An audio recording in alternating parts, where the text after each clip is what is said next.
তো প্রিয় শিক্ষার্থীরা কেমন আছো সবাই? আসসালামু আলাইকুম। আশা করি সবাই ভালো আছো।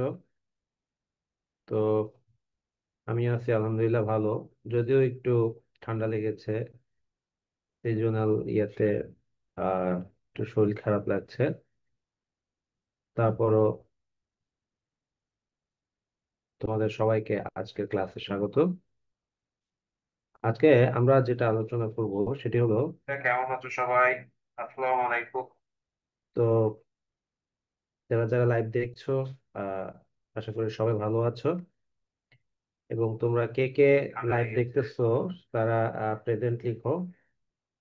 ওকে, প্রেজেন্ট লিখো, তাহলে আমি বুঝতে পারবো কারা কারা লাইভে আছো নাকি নাই, ক্লাস করেছো নাকি করোনি। তো আমি গত ক্লাসের বাংলা বানানের উপরে পরীক্ষার যে ইয়েটা দিয়েছিলাম, সেটাতে তোমরা অনেকেই অ্যাটেন্ড করো নাই। তো দুইজন মাত্র, আমি দেখলাম যে দুইজন মাত্র অ্যাটেন্ড করেছো। তো ভালো করে প্রস্তুতি নিয়ে আজকে অথবা কালকের মধ্যে তোমরা পরীক্ষাটা দিয়ে দিবে, কেমন? তো যাই হোক, আমরা শুরু করি আমাদের আজকের ক্লাসের আলোচ্য বিষয়, বাংলার নব্য লেখক দিগের প্রতি নিবেদন। তো তোমরা এটা তোমাদের পাঠ্যতে আছে এবং এটা খুবই গুরুত্বপূর্ণ একটা টপিক, যেহেতু তোমাদের এবার ফুল সিলেবাসে পরীক্ষা হবে। শর্ট সিলেবাস যেহেতু আর এখন আর নাই আগের মতো, তোমাদের ফুল সিলেবাসে সিলেবাসে এটা পরীক্ষায় আসে যে বাংলার নব্য লেখক দিগের প্রতি নিবেদন। তো তোমাদের কাছে যদি বই না থেকে থাকে, যারা যারা এখনো আহ, নতুন পাঠ্য বই নাই, তারা দ্রুত সংগ্রহ করে নিবে। এবং যাদের কাছে পাঠ্য বই আছে, হ্যাঁ, তারা অবশ্যই পাঠ্য বইটা তে হাতে নাও এবং কলম নাও, কারণ আমি এখানে অনেক কিছু ব্যাখ্যা করব। সেই ব্যাখ্যার জিনিসগুলো তোমাদের সবার আহ বইতেই সাথে সাথে নোট করে নিবে। কারণ হলো যে তুমি যদি খাতাতে নোট করো, সেই খাতাটা হারিয়ে যেতে পারে যে কোনো সময়।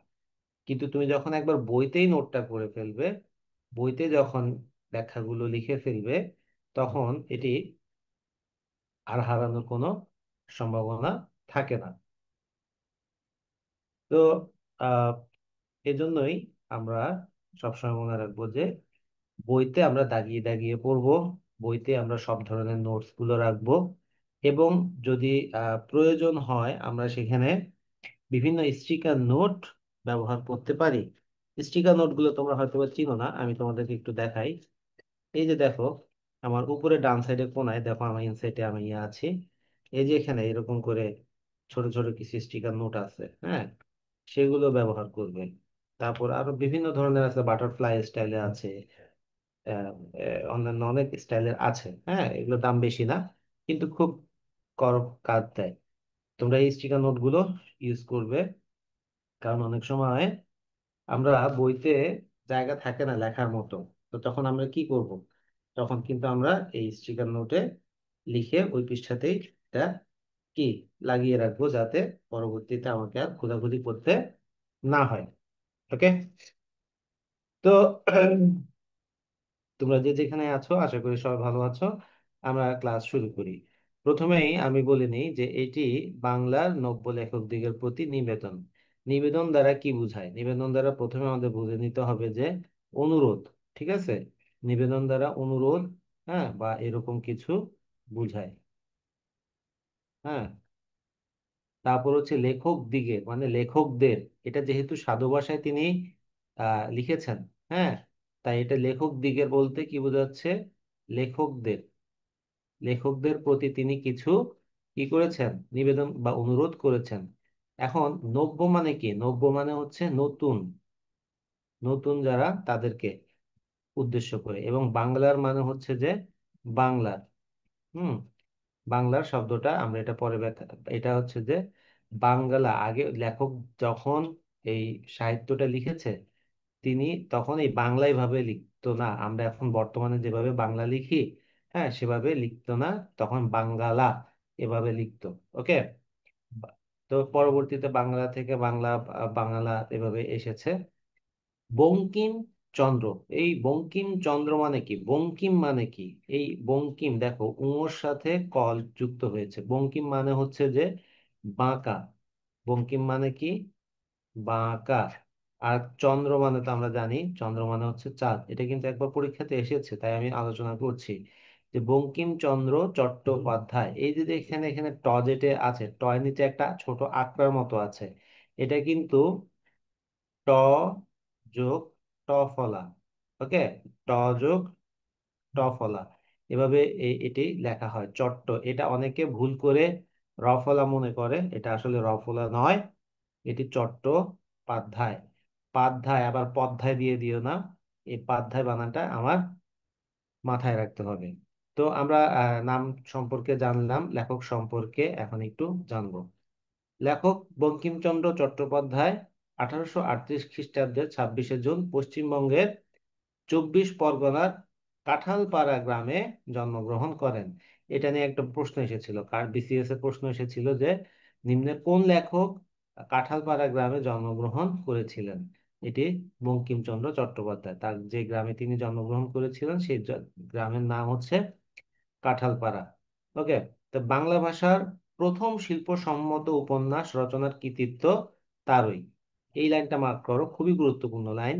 তোমাদের বইতে দেখো লেখক পরিচিতি আছে এটা। একদম আমি এখানে স্লাইডে আমি কিন্তু কোনো বাড়তি কিছু দেই নেই। হ্যাঁ, তোমরা আবার ভাবিও না যে এখানে আমি স্লাইড গুলো ইয়ে করেছি। এগুলো সবগুলোই তোমাদের যে মূল বইটি আছে সেই বইয়ের লেখাই এখানে দেয়া হয়েছে। তাই কারণটা কি, তোমাদের ইউনিভার্সিটি অ্যাডমিশন টেস্ট বলো আর বোর্ড এক্সাম বলো, এখানে তোমাদের টেক্সট বইয়ের বাইরে থেকে প্রশ্ন দিবেই না। বোর্ড এক্সামে তো 100-এ 100% একদম টেক্সট থেকে প্রশ্ন আসবে। ইউনিভার্সিটি অ্যাডমিশন টেস্টে 90-95% কি টেক্সট বই থেকে প্রশ্ন আসবে। তাই তোমরা এখানে লেখক পরিচিতি অংশটাতে দেখো, ওখানে এই এই জিনিসগুলো পাবে। এখন আগে আমাদের অনেকে ইয়েতে দেখে বিগত 2 বছর ধরে দেখা যাচ্ছে যে লেখক পরিচিতি থেকে এমসিকিউ প্রশ্ন আসছে। আমাদের কিন্তু মনে রাখতে হবে যে আমাদের এইচএসসি তে বাংলায় A+ পেতে গেলে আমাদের এমসিকিউ অংশে 30 আউট অফ 30 পেতে হবে। আমাদের যেহেতু ওখানে এমসিকিউ কত, 30, এবং সিকিউ হচ্ছে 70। 70-তে 70 তোলা সম্ভব না, কিন্তু এমসিকিউতে 30-তে 30 তোলা কোনো ব্যাপার না। আমি যদি ভালো করে পড়ি, ধরে ধরে এখন থেকে পড়ি, বারবার রিভিশন করতে করতে সেই বিষয়গুলো আমাদের কি হবে, এমন ভাবে আত্মস্থ হয়ে যাবে যে আমরা তখন চাইলেও আর ভুলতে পারবো না। তো তোমরা অনেকেই ক্লাসে এখনো প্রেজেন্স দাও নাই, 7 জন দেখা যাচ্ছে, কিন্তু কমেন্টস করেছো মাত্র কয়েকজন। রিয়া মল্লিক, রোশনি রোজি, M A Pro, রাতুল ইসলাম, অঞ্জলি দাস, আদিত্য দাস।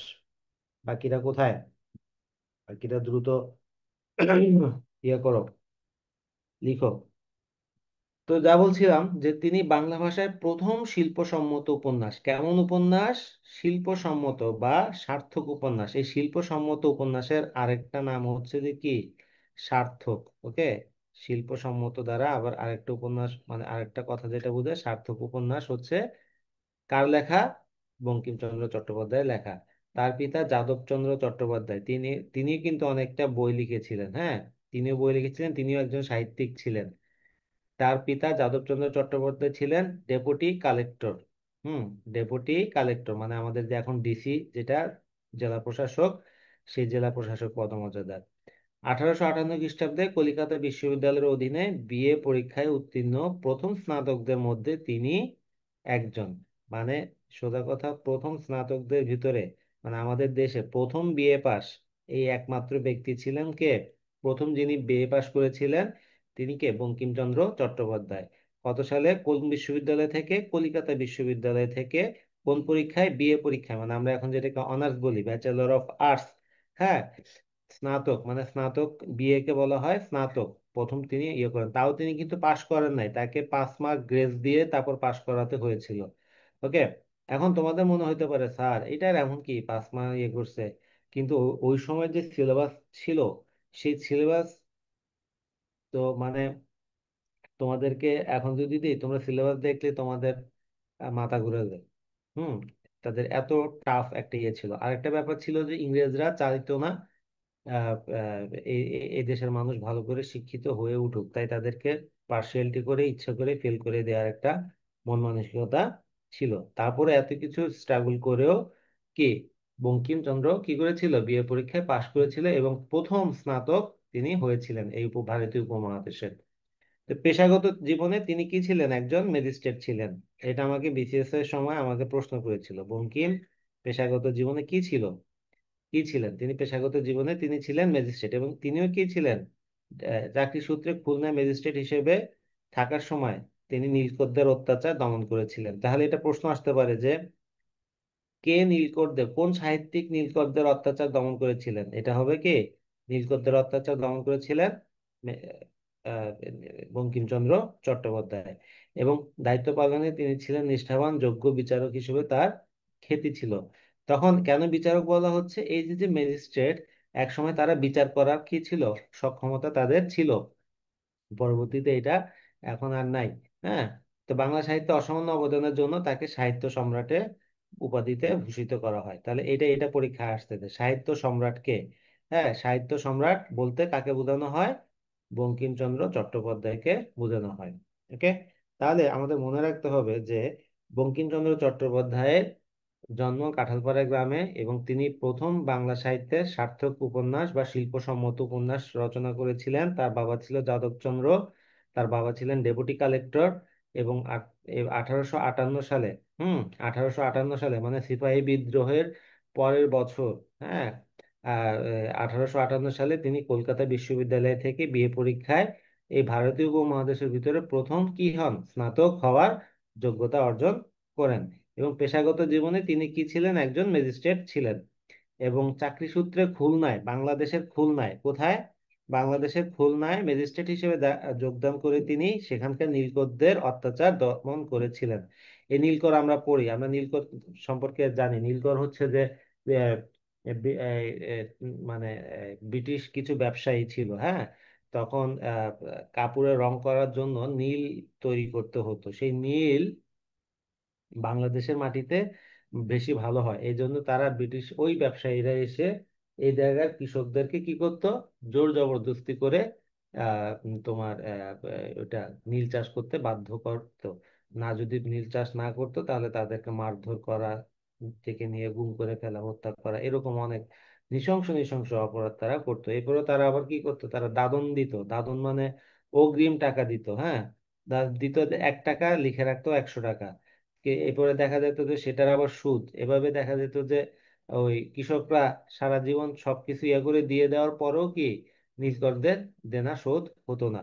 তো এরকম অনেক ধরনের অত্যাচার তারা করতো। এই নীলকরদের অত্যাচার নিয়ে দীনবন্ধু মিত্র নামে একজন লেখক উম, নীল দর্পণ নামে একটি নাটক লিখেছিলেন। সেটা আরেক আলোচনা, অন্য সময় কোনোদিন আলোচনা করব।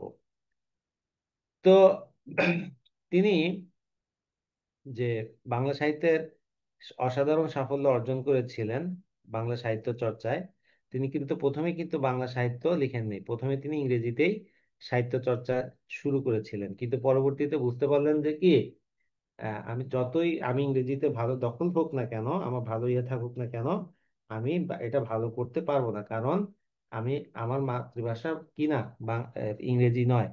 তাই তিনি কি করেছিলেন, বাংলাতে সাহিত্য চর্চা শুরু করেছিলেন এবং উপন্যাস ও প্রবন্ধ রচনার বাইরে তিনি আরো দুইটা পত্রিকা সম্পাদন করতেন। একটা হচ্ছে বঙ্গদর্শন, আর আরেকটা হচ্ছে সংবাদ প্রভাকর।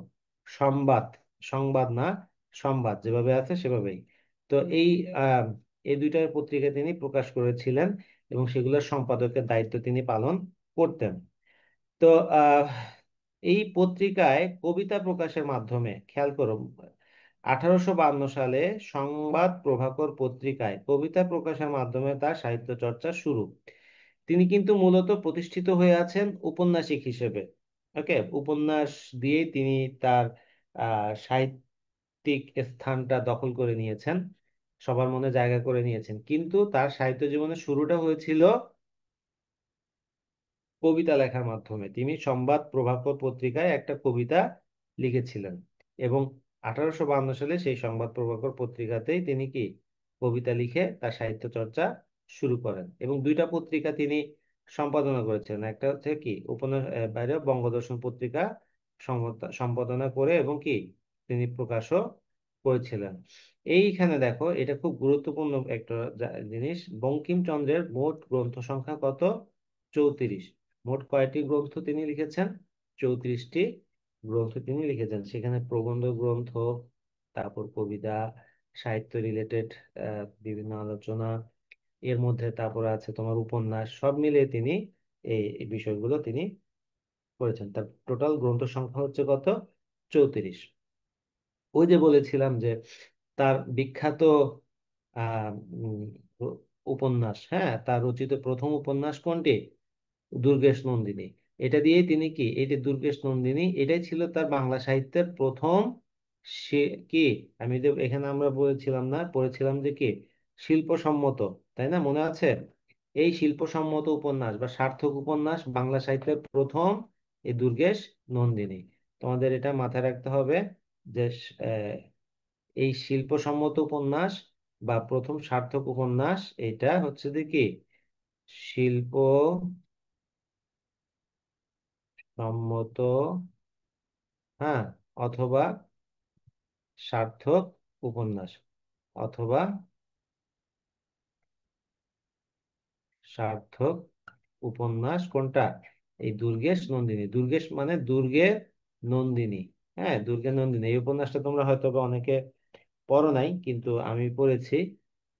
মানে কাহিনী হচ্ছে যে এক দুর্গের রক্ষকের একটা মেয়ে আছে, সেই মেয়ের সাথে এক যোদ্ধার প্রেম হয়। হ্যাঁ, এই মেয়ে খালি কতক্ষণ পর পর ফিট হয়ে পড়ে যায়।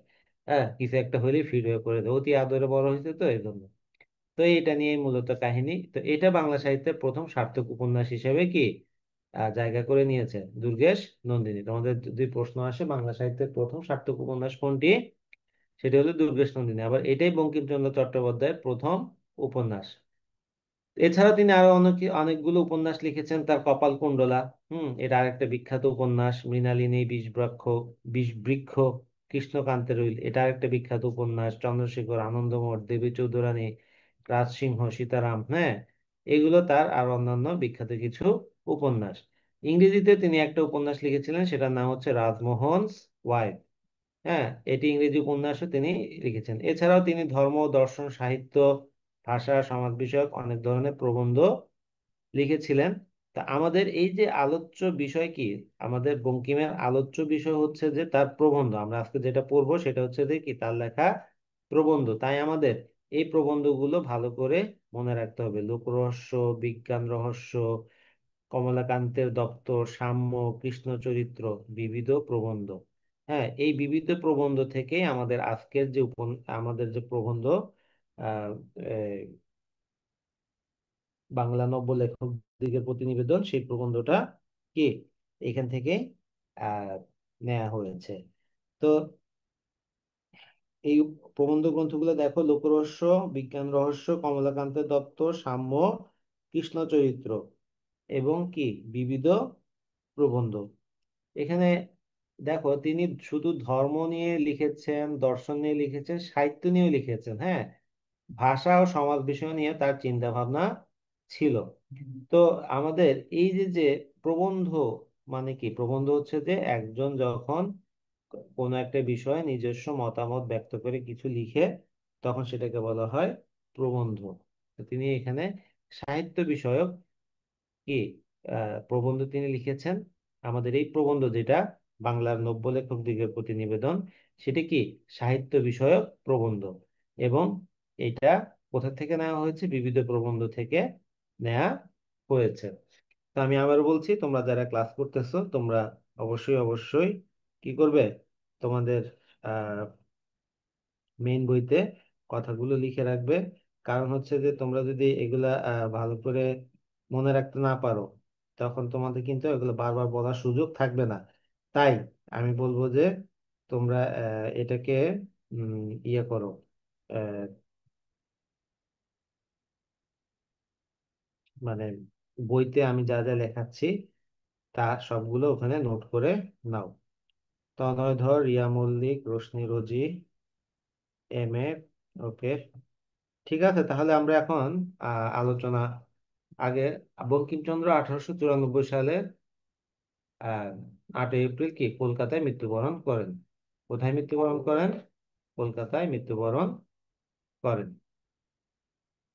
তো আমাদের এই যে যে উৎস পরিচিতি, আমরা এটা কোথা থেকে আমাদের এই প্রবন্ধটা নেওয়া হয়েছে, আমরা আলোচনা করেছি যে আমাদের এই প্রবন্ধটা হচ্ছে সাহিত্য বিষয়ক প্রবন্ধ। বাংলা নব্য লেখক দিগের প্রতি নিবেদন, এটা কি সাহিত্য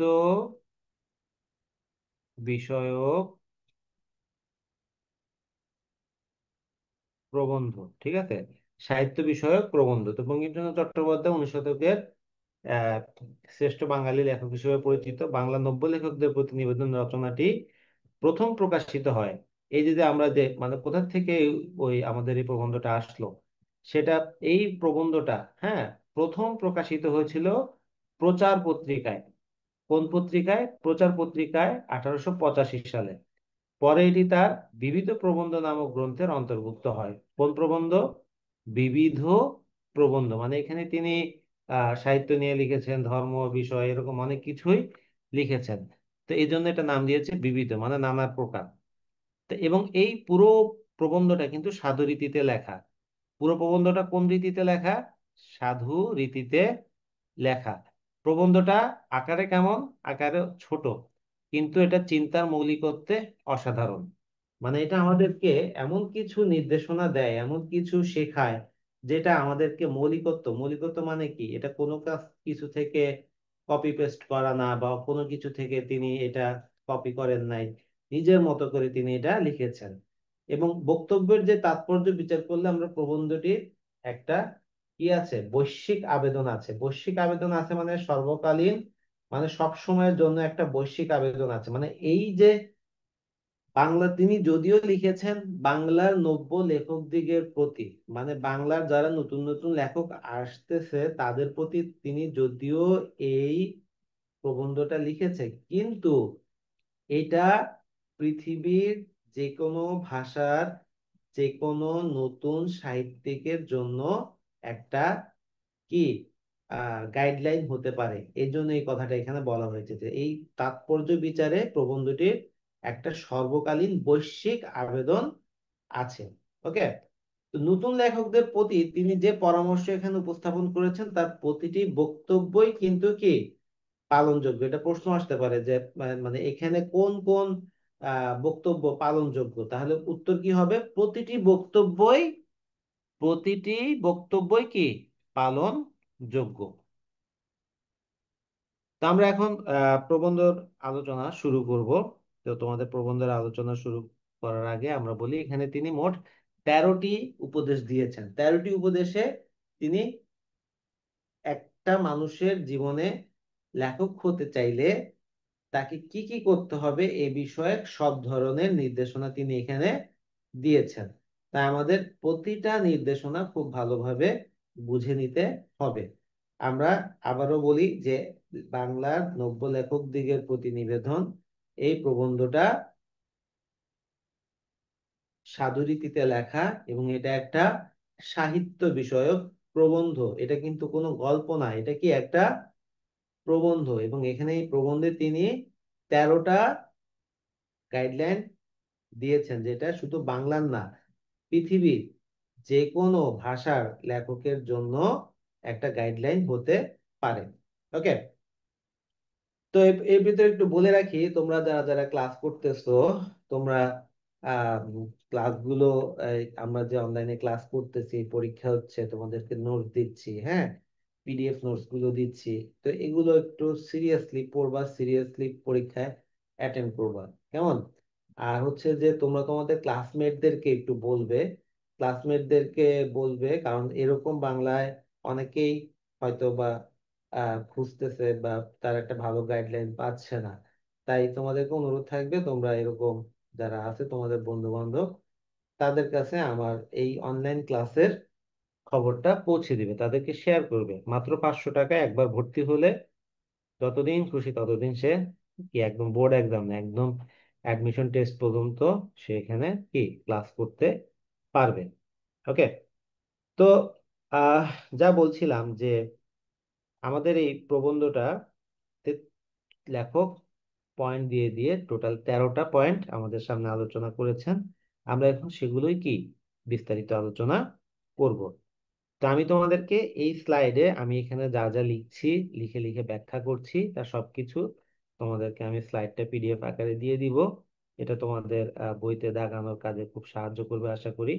পাশাপাশি আমি আবারও বলছি, বইতে অবশ্যই অবশ্যই দাগিয়ে দাগিয়ে পড়বে, কারণ আমি এখানে যখনই যেটা যেভাবে দাগিয়ে দাগিয়ে পড়াচ্ছি তোমরাও ঠিক সেভাবে দাগিয়ে দাগিয়ে পড়বে এবং ওগুলো ব্যাখ্যাগুলো ভালো করে অন্তরে গেঁথে নিবে। ওকে।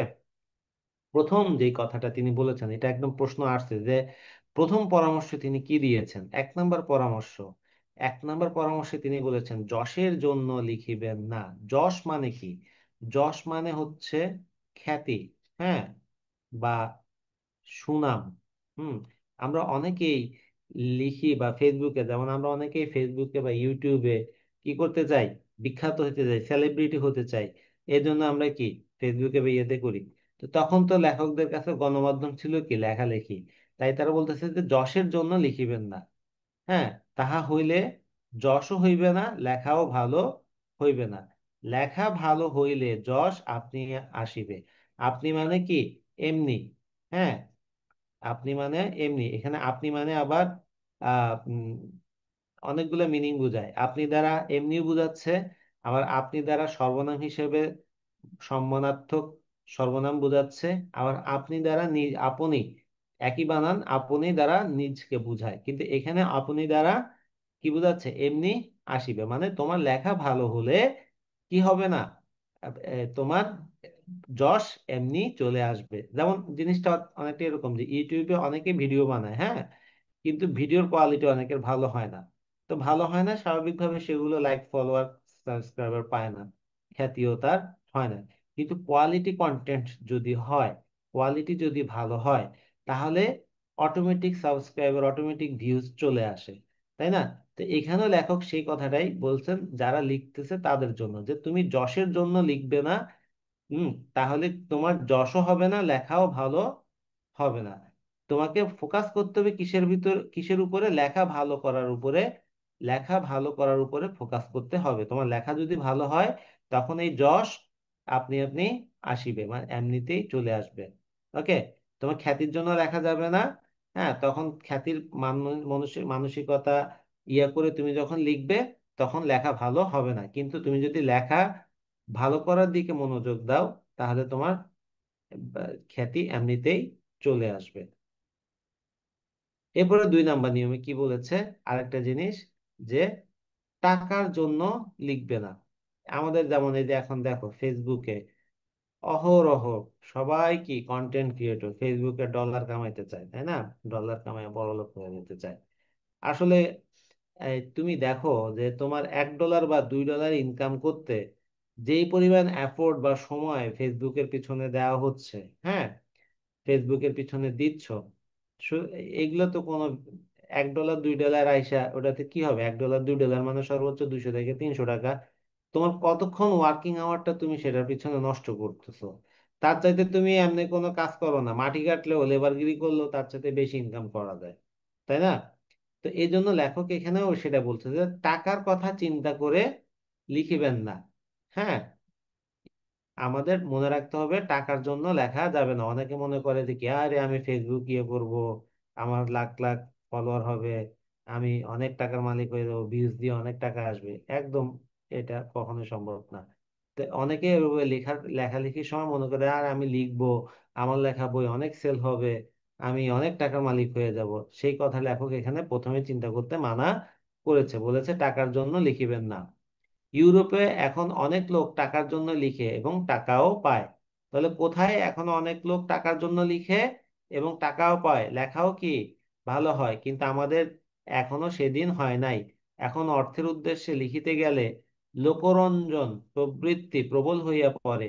হ্যাঁ, এখন আমাদিগের দেশের সাধারণ পাঠকের রুচি ও শিক্ষা বিবেচনা করিয়া লোকরঞ্জন করিতে গেলে রচনা বিকৃত ও অনিষ্টকর হইয়া উঠে।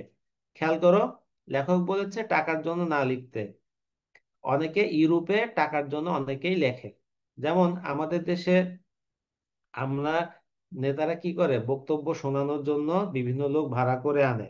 হ্যাঁ, কিন্তু ইউরোপে তোমরা বক্তব্য, অনেক বড় বড় বক্তা আছে, তাদের কথা শোনার জন্য, তাদের বক্তব্য শোনার জন্য মানুষ সিনেমা হলে যেরকম টিকিট কাটে সেরকম টিকিট কেটে তাদের কথা শুনতে যায়। যেমন তোমরা আমেরিকার প্রেসিডেন্ট বারাক ওবামার কথা শুনেছো, তাই না?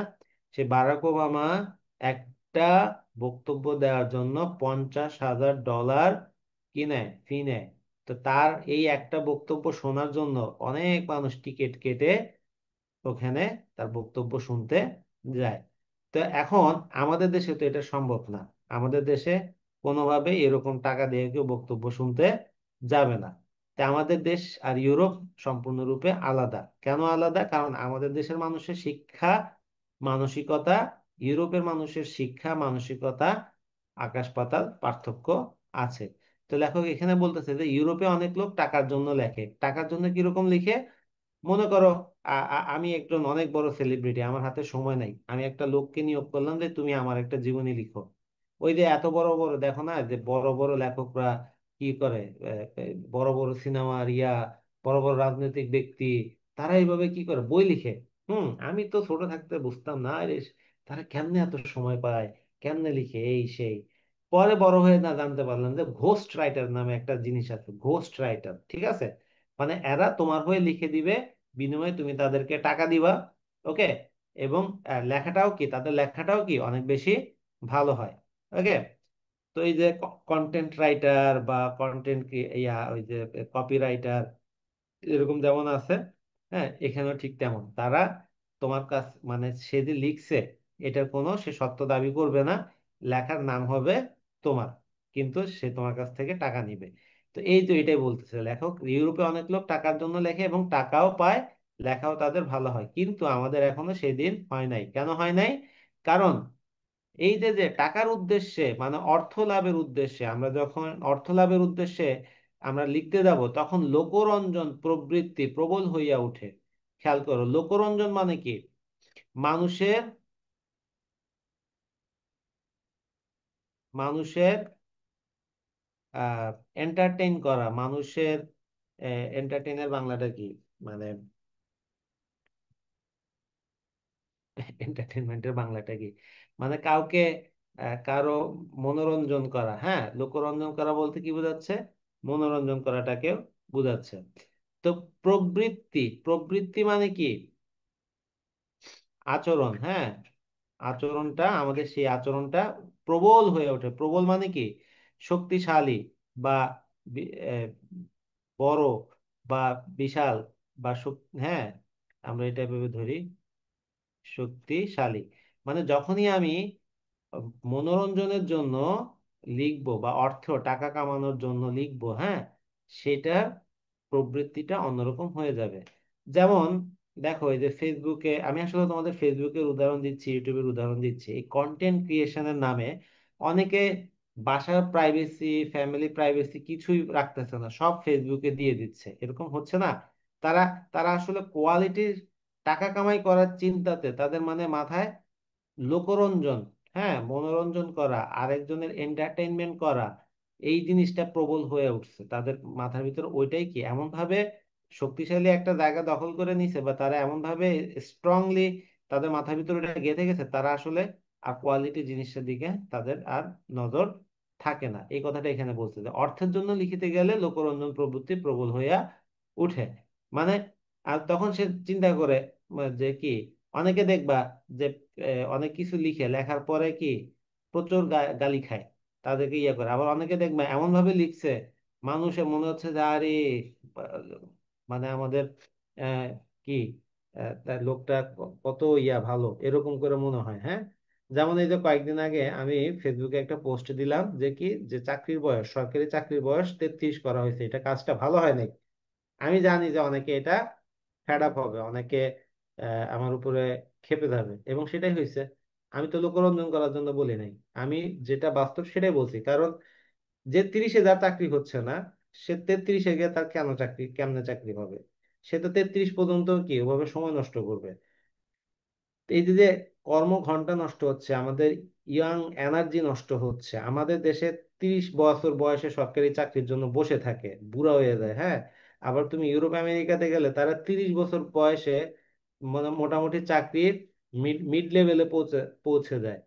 সেখানে তো এই যে এরকম বিষয়গুলো এখানে বলা হয়েছে যে আমি যখন টাকা কামাই করার চিন্তা করব, তখন আমার কি মানুষের এন্টারটেইনমেন্ট করার চিন্তাটা বেশি আসবে। তো আমরা দেখি অনেক এন্টারটেনমেন্ট মানে ভিডিও ক্রিয়েশনের নামে বা ইয়ে করার নামে আহ মানে করে না এমন কোনো কাজ নাই, অনেক হাবিজাবি কাজ করতেছে, অনেক ইয়ে করতেছে, মেয়েরা মানে অশালীন কাপড় চোপড় পরে নাচতেছে। বা এই যে বলে না আগের দিনে রাজারা কি করতো, বাইরে না কি করতো, টাকা দিয়ে নাচতে দেখতো। আর এখন কি করে, ঘরে ঘরে রিলস দেখে, ঠিক আছে, ফ্রিতে তারা রিলস দেখে। তো এই যে এটাই হচ্ছে যে বিষয়, যে অর্থ টাকা কামানো করতে গেলে এভাবে লোকরঞ্জন প্রবৃত্তিটা প্রবল হয়ে ওঠে। আমাদিগের মানে আমাদের, এটা সাধু ভাষায় লেখা যেহেতু, এটা মানে হচ্ছে যে কি আমাদের, আমাদেরকে সাধু ভাষায় আমাদিগের বলে, আমাদিগের দেশের সাধারণ পাঠকের রুচি ও শিক্ষা বিবেচনা করিয়া লোকরঞ্জন করিতে গেলে রচনা বিকৃত অনুষ্ঠিকর হইয়া উঠে। আমাদের দেশের মানুষের যথেষ্ট রুচির অভাব আছে, তাই না? এখনো তুমি দেখবে যে রুচিশীল মানুষ খুবই কম আছে। হ্যাঁ, তাদের এই যে তাদের রুচি ও শিক্ষা বিবেচনা করলে মানে তাদের শিক্ষার লেভেল যদি বিবেচনা করি, তখন তাদের কি লেভেলটা ওরকম হয় না ভালো। অনেকে এই যে দেখবে যে ভালো ভালো মুভিগুলো কি হয় না, ভালো ভালো বইগুলো অতটা মার্কেট পায় না। হ্যাঁ, যেমন আমি এই যে কয়েকদিন আগে সাকিব খানের একটা কি যেন মুভি তুফান দেখলাম, হ্যাঁ রে তুফান, এত নাম এত ইয়া কিছু। হ্যাঁ, আমি তো শুনে গেলাম দেখতে, আমার একটুখানি দেখার পরে মানে আমার ঘুম চলে আসছে। থার্ড ক্লাস একটা মুভি এটা, আসলে যারা যাদের চিন্তা ভাবনা বুদ্ধি লেভেল একটু লোয়ার লেভেলের, হ্যাঁ, তাদের জন্য এইসব মুভিগুলা। ওকে, তো আহ, তো সেটা আমার কাছে অতটা বেশি কি মনে হয় নাই, ভালো কোয়ালিটিফুল কিছু মনে হয় নাই। যেমন আমি আহ, এই যে 1971 সালে একটা মুভি আছে গডফাদার, সেই গডফাদার মুভিটা আজকে একটু দেখতেছিলাম।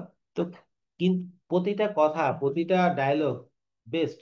মানে এখানে গডফাদার মুভিটা হচ্ছে যে আমাদের যে আইএমবিডির যে র্যাঙ্কিং, সেখানে টপ 100-এ এই মুভিটা আছে। তোমরা যদি কখনো বড় হও বা ইয়ে হয় তাহলে এই বইটা দেখে নিবে।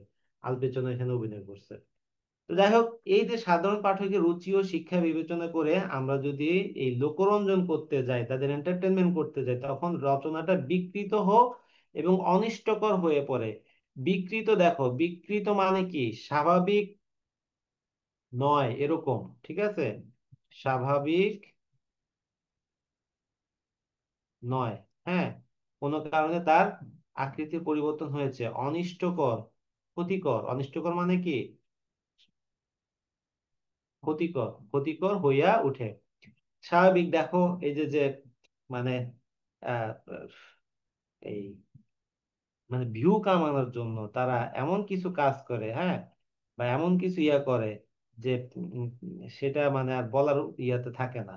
যেমন আমি সেদিন আরেকজনের একটা দেখলাম যে মানে একজনের ভিউ কামানোর জন্য, ভিউ ইয়ে করার জন্য সে সিঙ্গারা কমোডের পানিতে চুবাই দেয়, আবার সেই সিঙ্গারা খাচ্ছে। মানে কতটা, মানে আমার দেখে মানে হঠাৎ করে ইয়াতে ফেসবুকের সামনে চলে আসছে যে মানে বমি চলে আসছে আমার। কিন্তু সে এটা করতেছে ভিউ কামানোর জন্য, ওই যে ডলার কামানোর একটা চিন্তা ভাবনা তার মাথার ভিতরে ঢুকে গিয়েছে। তো এই জন্য এইসব জিনিস থেকে আমাদের কি করতে হবে, দূরে থাকতে হবে। তো তোমাদের যদি কোনো প্রশ্ন থেকে থাকে তোমরা প্রশ্ন করবা এখানে, কোনো কিছু প্রশ্ন কোনো কিছু না বুঝলে সাথে সাথে প্রশ্ন করবে। হ্যাঁ, এবং যারা যারা ভিডিও দেখতেছো তোমরা অবশ্যই অবশ্যই বই থেকে জিনিসগুলো আহ ইয়ে করে নিবে, বইতে সাথে সাথে নোটস করে নিবে। নয়তো সেটা কি হবে পরবর্তীতে আর আহ, এই ইয়েগুলো তুমি আর কোথাও খুঁজে নাও পেতে পারো। ওকে, তো আমরা 3 নম্বর পয়েন্টে কি বলেছে, যে যদি এমন বুঝিতে পারেন যে লিখিয়া দেশের বা মনুষ্য জাতির কিছু মঙ্গল সাধন করিতে পারেন অথবা সৌন্দর্য সৃষ্টি করিতে পারেন, তবে অবশ্য লিখিবেন। যাহারা অন্য উদ্দেশ্যে লেখেন তাহাদিগকে যাত্রাওয়ালা প্রভৃতি নীচ ব্যবসায়ী দিগের সঙ্গে গণ্য করা যাইতে পারে। ওকে, জিনিসটা কি বললো?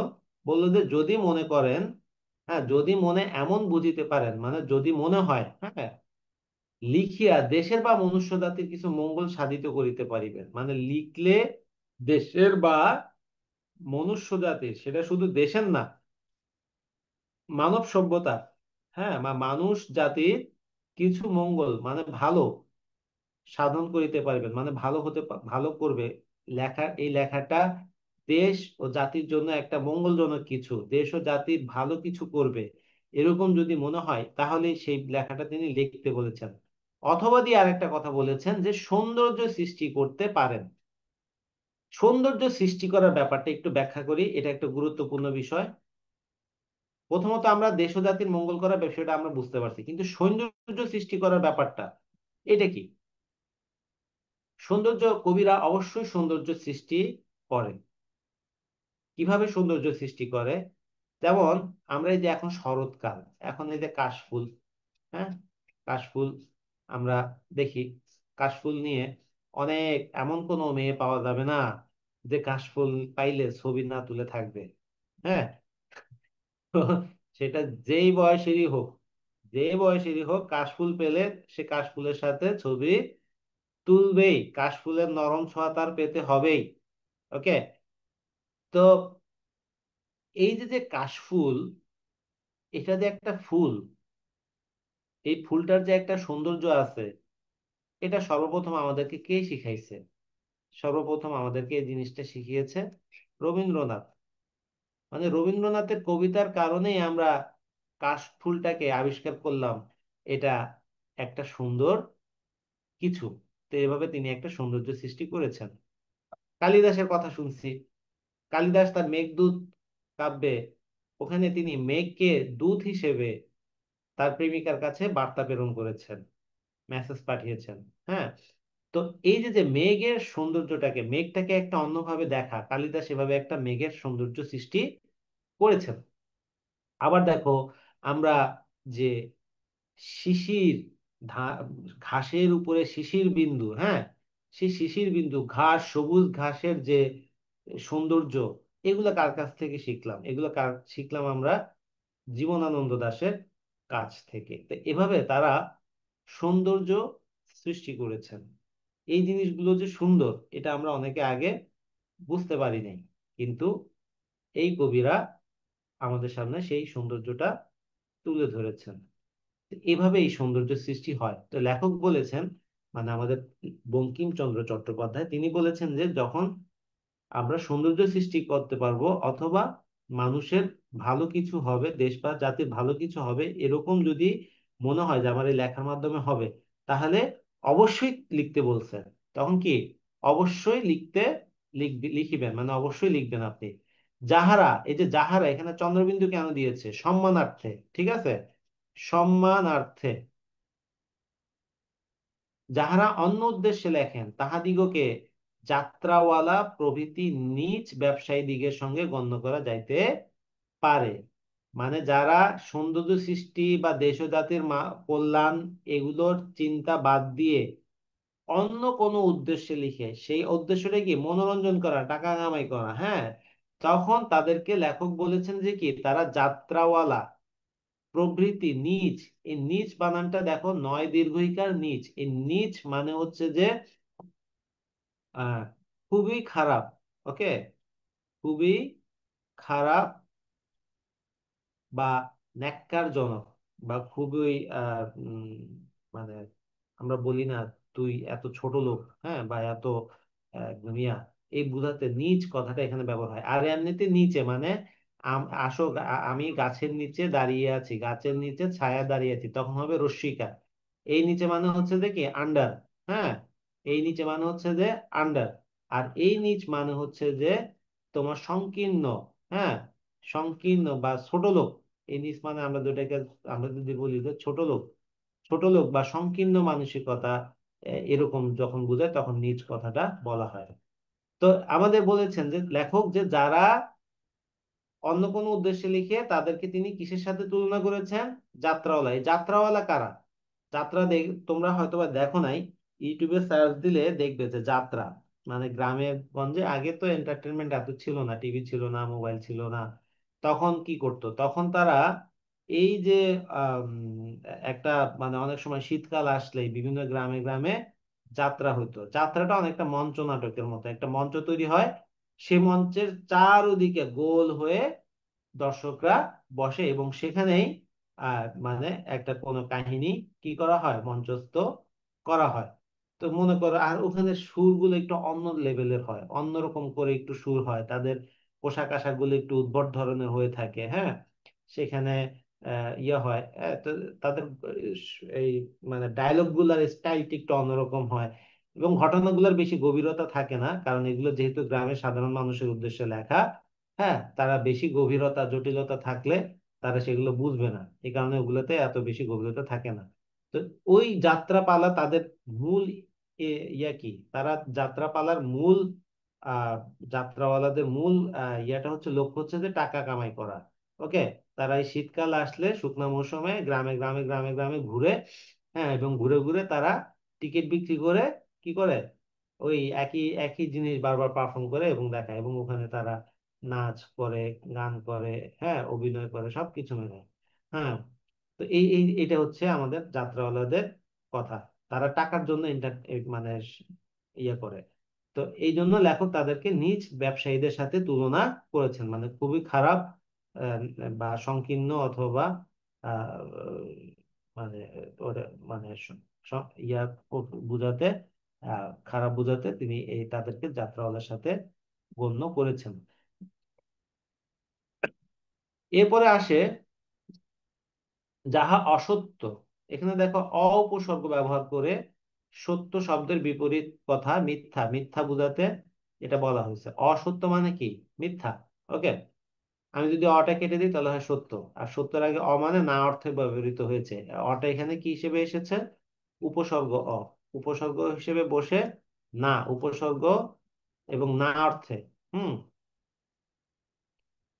অ উপসর্গ এখানে বসেছে কি অর্থে, না অর্থে ব্যবহৃত হয়েছে।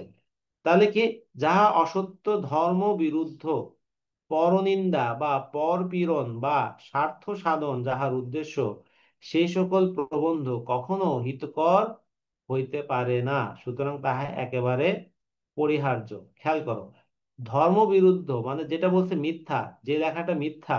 ধর্ম বিরুদ্ধ মানে কি, নীতি বিরোধী, হ্যাঁ, নীতি নৈতিকতা বিরোধী যেটা, সেটাকে বলা হচ্ছে নীতি বিরোধী, নৈতিকতা বিরোধী, হ্যাঁ, নৈতিকতা বিরোধী। এখানে ধর্ম মানে কোন ইসলাম ধর্ম, হিন্দু ধর্ম এটা না, মানে এই ধর্ম দ্বারা আমাদের যে মোরালিটি আছে, হ্যাঁ, নীতি নৈতিকতা আছে, মূল্যবোধ আছে, সেটার বিপরীত বোঝাচ্ছে। নীতির বিপরীতে গিয়ে যখন কোনো কিছু লেখা হয়। এবং পরনিন্দা মানে অন্যকে, অন্যের আহ পরনিন্দা মানে অন্যের সমালোচনা, হ্যাঁ, অন্যের সমালোচনা বা পরপীড়ন। পর মানে অন্য, পীড়ন মানে হচ্ছে যে চাপ বা জুলুম করা, ঠিক আছে, অন্যের উপরে, বা ক্ষতি করা, অন্যের ক্ষতি, হ্যাঁ, বা চাপ দেয়া বা এরকম, বা স্বার্থ সাধন। স্বার্থ সাধন মানে হচ্ছে যে কোনো কিছু নিজের স্বার্থ লাভ করা, হ্যাঁ, স্বার্থ উদ্ধার করা, নিজের স্বার্থ উদ্ধার করা, সেরকম বোঝালে, মানে যেটা মিথ্যা, যেটা নীতি নৈতিকতা বিরোধী, যেটা অন্যকে সমালোচনা করে লেখা, হ্যাঁ, অন্য এই সমালোচনা দুই ধরনের হয়, একটা হচ্ছে যে কারো গঠনমূলক সমালোচনা করা, আবার কারো নামে কি তার নেগেটিভ জিনিসগুলোকে তুলে ধরা, হ্যাঁ। তো আবার পরপীড়ন মানে যেটা এমন ভাবে লিখলে যে সেটা, সে তার সামনে যখন যাবে সে তখন এখান থেকে আহত হবে, সে ব্যথিত হবে, এরকম যখন বুঝাবে তখন সেটাকে বলা হয় পরপীড়ন। তো এরকম যেগুলো অসত্য, ধর্মবিরুদ্ধ, পরনিন্দা বা পরপীড়ন বা স্বার্থ সাধন যাহার উদ্দেশ্য, বা অনেকে আছে নিজের স্বার্থ উদ্ধার করার জন্য, হ্যাঁ, ওই যে দেখবা অনেকে তেল মেরে মেরে পোস্ট দেয়, হ্যাঁ, কেন পোস্ট দেয় বা অন্যকে ইয়ে করে পোস্ট দেয়, বিশেষ করে রাজনৈতিক, আমাদের দেশে রাজনৈতিক কিছু ইয়ে থাকে যারা অমুক ভাই, অমুক ভাইয়ের চরিত্র ফুলের মতো পবিত্র, বা এরকম করে ফেসবুকে পোস্ট দেয়, হ্যাঁ, মানবতার ফেরিওয়ালা এই সেই। এগুলো হচ্ছে সবগুলো আসলে ভাওতাবাজি, এগুলো সবগুলো হচ্ছে নিজের স্বার্থ, বা সে কোনো তার কোনো বেনিফিট এখানে আছে দেখে সে এইভাবে এগুলো লিখে। তো এরকম করে যেগুলো উদ্দেশ্য, সেই সকল প্রবন্ধ কখনো হিতকর হতে পারে না। হিতকর মানে কি?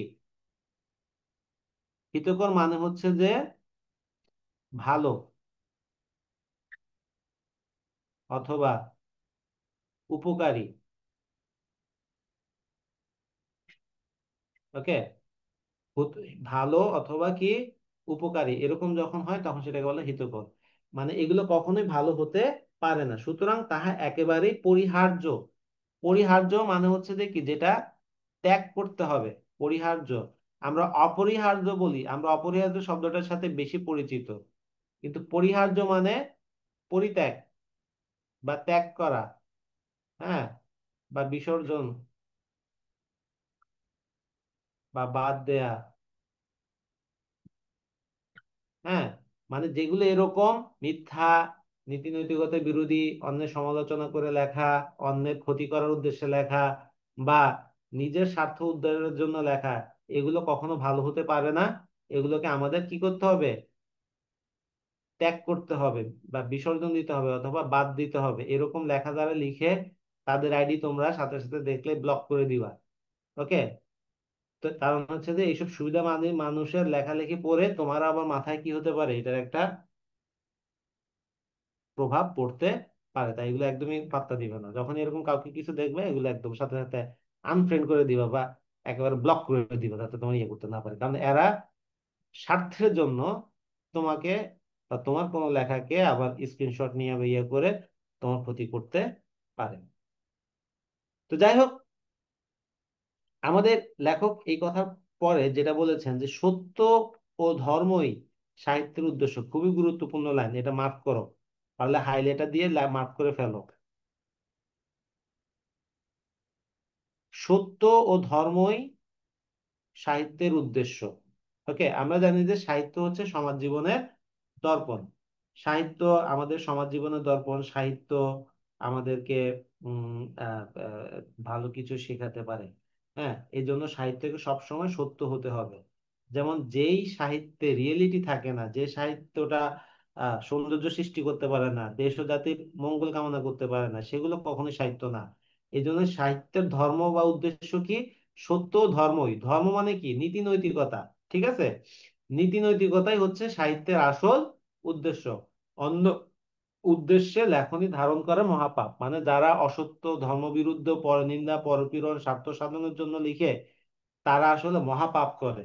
ওকে, আমাদের আসল উদ্দেশ্য কি সাহিত্যের? সত্য ও ধর্মই।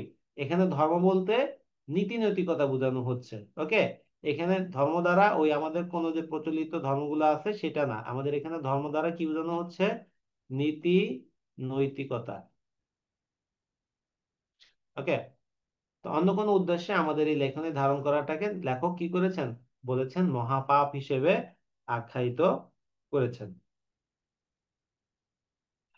এরপরে যেটা, সেটা হলো, দেখো, যে যাহা লিখিবেন তাহা হঠাৎ ছাপাইবেন না।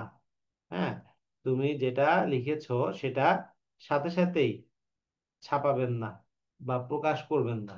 এটা লেখক বলেছেন। এটা কিন্তু অনেক বড় বড় লেখকরা এটা করে, দেখবে যে আমরা যত মাস্টার মাইন্ড লেখক পাই, তাদের খুব ভালো মানের লেখক যাদেরকে দেখি, হ্যাঁ, তারা একটা লেখা কিন্তু অনেক দিন পর পর একটা লেখা বের করে, একটা লেখা তারা লিখে লিখে সেটাকে স্টাডি করে, বন্ধু বান্ধবদেরকে দিয়ে পড়ায়, তাদের ফিডব্যাক নেয়, তারপর সেটাকে আবার আপডেট করে, আবার লেখে, আবার ফিডব্যাক নেয়, আবার আপডেট করে, এভাবে করে করে অনেকবার ইয়ে করার পরে তারপর একটা সময় গিয়ে তার যখন মনে হয় যে না, এখন এটা প্রকাশ করার সময় হয়েছে, তখনই তারা সেটা প্রকাশ করে।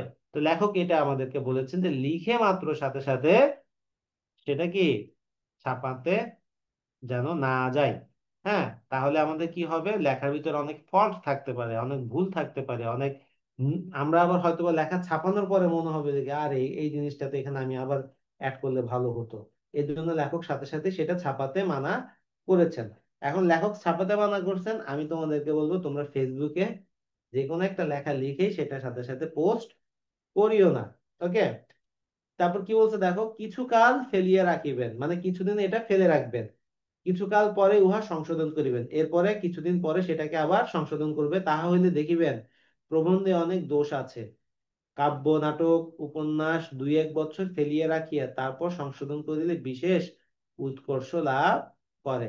মানে কাব্য, নাটক, উপন্যাস এগুলো যদি দুই এক বছর ফেলে রেখে তারপর সংশোধন করা হয়, তাহলে সেটা উৎকর্ষ লাভ করে। উৎকর্ষ মানে কি, মানে এটার ভ্যালু অনেক বেড়ে যায়। ওকে। যেমন আমাদের জীবনানন্দ দাশ, কবি জীবনানন্দ দাশের নাম শুনেছো? তোমার জীবনানন্দ দাশের একটা সুটকেস ছিল, হ্যাঁ, সেই ট্রাঙ্ক সুটকেসের ভিতরে তার অনেকগুলো লেখা তার মৃত্যুর পরে প্রকাশিত হয়েছে।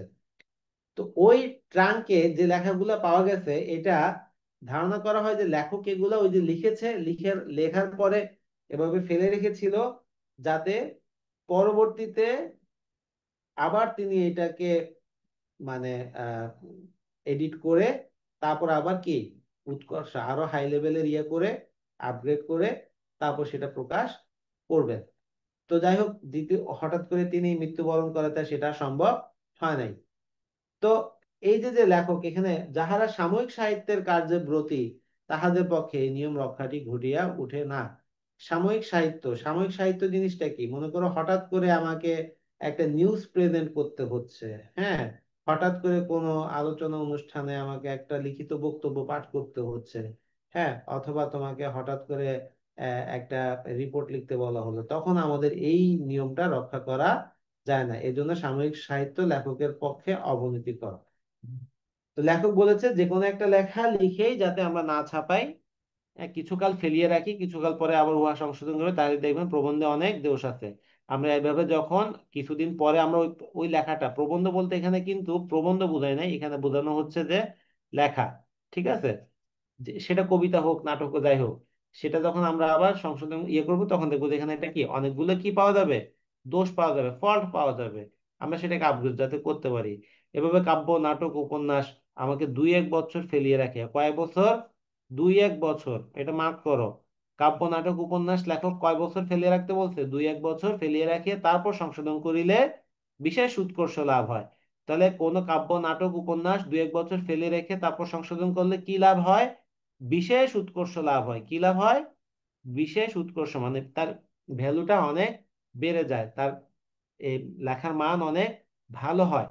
যারা সাময়িক সাহিত্যের কাজে ব্রতী, মানে যারা সাময়িক সাহিত্য তৈরি করেন, হ্যাঁ, তাদের পক্ষে নিয়মটি রক্ষা ঘটিয়া ওঠে না, এটা রক্ষা করা যায় না। এজন্য সাময়িক সাহিত্য লেখকের পক্ষে অবনীতিকর। এই জন্য লেখক কোনটাকে লেখকের পক্ষে অবনীতিকর বলছে, সাময়িক সাহিত্য লেখকের পক্ষে অবনীতিকর। কারণ হচ্ছে যে কি, এখানে লেখক তার চিন্তার সময় খুব কম পায়, চিন্তার তার কোনো তেমন কি পায় না, সুযোগ তিনি পান না। এই কারণে বলেছেন যে সাময়িক সাহিত্য লেখকের জন্য অবনতিকর। অবনতিকর মানে কি, ক্ষতিকর, যেটা বা তাকে আস্তে আস্তে তার ডাউনগ্রেড করে। ওকে, ক্ষতিকর, ক্ষতিকর বোঝানোর জন্য এটা বলা হয়েছে। তো আমরা এরপরের নিয়মটাতে দেখি। এই নিয়মটা মাধ্যমে আজকে ক্লাসটা এখানে শেষ করতেছি। যে বিষয়ে যাহার অধিকার নাই সে বিষয়ে তাহার হস্তক্ষেপ অকর্তব্য। ওকে। যে বিষয়ে যাহার অধিকার নাই সেই বিষয়ে তাহার হস্তক্ষেপ অকর্তব্য। এখানে অধিকার কথাটা একটা বিশেষ অর্থে বোঝানো হয়েছে। অধিকার বলতে বোঝাচ্ছে এক্সপার্টেজ, হ্যাঁ, ওকে, বা এখানে অধিকার দ্বারা বোঝানো হচ্ছে যে তোমার দক্ষতা, ওকে, বা দক্ষতা অথবা গভীর জ্ঞান, হ্যাঁ, গভীর জ্ঞান, মানে আমার যে বিষয়ে ভালো দক্ষতা নাই বা গভীর জ্ঞান নাই সেই বিষয়ে তাহার হস্তক্ষেপ অকর্তব্য, মানে সেই বিষয়ে লেখা, হস্তক্ষেপ বলতে এখানে কি বোঝানো হয়েছে, লেখা। যদিও হস্তক্ষেপ মানে কোনো একটা কাজে মানে নিজেকে সম্পৃক্ত করা, ওকে, কিন্তু এখানে হস্তক্ষেপ দ্বারা লেখা বোঝানো হয়েছে। অকর্তব্য মানে অনুচিত অর্থে ব্যবহৃত হয়েছে, অনুচিত। অকর্তব্য বলতে কি বোঝাচ্ছে, অনুচিত, মানে আমার যে বিষয়ে ভালো জ্ঞান নাই, যে বিষয়ে আমার ভালো দক্ষতা নাই, আমি সেই বিষয়ে আমার লেখা উচিত না। কথাটার অর্থ হচ্ছে লেখা উচিত না। এটি সোজা কথা, কিন্তু সাময়িক সাহিত্যে এই নিয়মটি রক্ষিত হয়নি। সাময়িক সাহিত্য বলতে কি বোঝাচ্ছে? সাময়িক সাহিত্যে এই নিয়মটি রক্ষিত হয় না। ওকে, যেমন ধরো আমার সাময়িক সাহিত্য কিরকম, আমাকে বিভিন্ন সময় লাইভ রেডিওতে যেতে হয়। হ্যাঁ, রেডিওতে গিয়ে বিভিন্ন আলোচনা অনুষ্ঠান থাকে, বিভিন্ন পত্রিকা পাঠ করতে হয়, বিভিন্ন প্রোগ্রাম শিডিউল রেডি তোমার এই যে যে স্ক্রিপ্ট লিখতে হয়, নাটকের লিখতে হয়। হ্যাঁ, এগুলো হচ্ছে আমার সাময়িক সাহিত্য। তো সাময়িক সাহিত্যের সময় আমাকে এগুলো করা যায় না। যেমন আমি আমি তোমাদেরকে পড়াচ্ছি বাংলা, আমার পড়াশোনা বাংলাতে, কিন্তু হঠাৎ করে আমাকে একদিন একটা আম, বলা হলো যে কি আমাকে একটা কথিকা লিখতে হবে বাংলাদেশের জ্বালানি সমস্যা নিয়ে। ওকে, বাংলাদেশের জ্বালানি সমস্যা নিয়ে আমাকে একটা কথিকা লিখতে হবে। তো আমার স্বাভাবিকভাবে আমি ওই জ্বালানি সমস্যা নিয়ে বিভিন্ন কিছু স্টাডি করে, সাময়িক একটা ঘন্টাখানেক একটা স্টাডি করে তারপর আমি একটা লেখা লিখেছি। কিন্তু আমার কিন্তু জ্বালানি ব্যাপারে বা জ্বালানি আমার গভীর জ্ঞান নাই। এটা একটা অকর্তব্য হয়ে গেছে বা অনুচিত কাজ হয়ে গেছে, কিন্তু কেন? কিছু করার নাই, কারণ এটা সাময়িক সাহিত্য ছিল। ওকে, এই সাময়িক সাহিত্যে এভাবে সবাই এরকম করে লিখে। ওকে, হুমায়ুন আহমেদ যেমন বড় সাহিত্যিক ছিলেন, তিনি দেশের রাজনৈতিক অবস্থা নিয়ে প্রবন্ধ লিখেছেন, তাই না? ওটা একটা সাময়িক সাহিত্য। বলেছে লেখক যে এভাবে সাময়িক সাহিত্যে এই কথাটা এই নিয়মটা রক্ষা করা হয় না। তো আমার সোজা কথা এই 6 নম্বর পয়েন্টে যে কথাটা লেখক বোঝাতে চেয়েছেন সেটি হলো যে কি, আমাদের যে বিষয়ে অধিকার নাই সেই বিষয়ে আমরা কি করব না, লিখবো না। যে বিষয়ে আমার গভীর জ্ঞান নাই সেই বিষয়ে আমার লেখা উচিত না।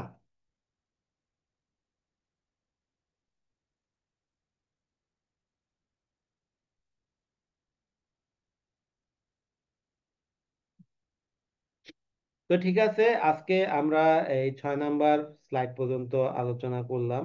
আমরা এরপরে আরো আছে 7, 8, 9, 10, 11, 12, 13, এগুলো আমরা কালকে আলোচনা করব। এরপরে শব্দার্থ টিকা এগুলো আলোচনা করব। আহ আজকে যেহেতু অনেকক্ষণ হয়ে গেছে, আহ আজকে ক্লাসটা এখানে শেষ করতেছি। তো তোমরা যারা বাংলা বানানের নিয়মের উপরে পরীক্ষাটা দাও নাই, তাদেরকে আমি বলবো তোমরা দ্রুত পরীক্ষাটা দিয়ে দাও। যা পারো দিয়ে দাও। হ্যাঁ, পড়ো বা না পড়ো, যা পারো পরীক্ষাটা দিয়ে দাও। অন্তত পরীক্ষাতে 20-25টা অ্যান্সার যখন তুমি করবে, অন্তত 20-25টা উত্তর তুমি শিখবে। হুম, এই কারণে অবশ্যই অবশ্যই পরীক্ষাটা অ্যাটেন্ড করো। তো সবাই ভালো থাকবে। কালকে পর্যন্ত লিংক ওপেন থাকবে, এরপর আর কিন্তু লিংক ওপেন থাকবে না। আহ তা আবার কালকে দেখা হবে সন্ধ্যা 7:30টায়। আহ আর ততক্ষণ পর্যন্ত এখানে সমাপ্তি আজকের ক্লাসে।